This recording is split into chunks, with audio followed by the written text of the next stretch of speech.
In a high-stakes phone call with Russia's Vladimir Putin, President Trump worked to broker an end to the fighting in Ukraine. Now, this peace process will begin a 30-day pause in attacks on energy infrastructure. Fox's Rebecca Castor has the latest. As the fighting continues in Russia's Kursk region, President Donald Trump is making headway with Vladimir Putin on a ceasefire deal. Speaking with President Putin of Russia to save some soldiers who are in deep trouble. They're captured. Essentially, they're surrounded by Russian soldiers. On a phone call Tuesday morning, Putin would only agree to stop attacks on Ukraine's energy grid for 30 days. But the Russian president has demands of his own before he agrees to pause all fighting.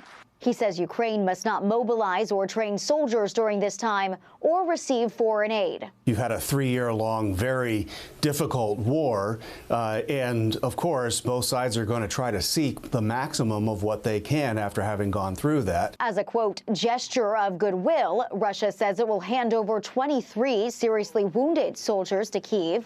And on Wednesday, both sides will trade 175 prisoners of war.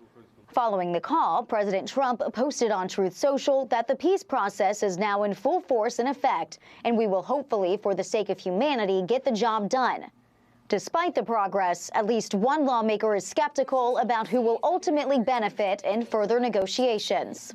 What we want to avoid here at the end is a headline that says Russia wins and America loses. Presidents Trump and Putin also discussed conflicts in the Middle East and agreed that Iran should never be in a position to destroy Israel.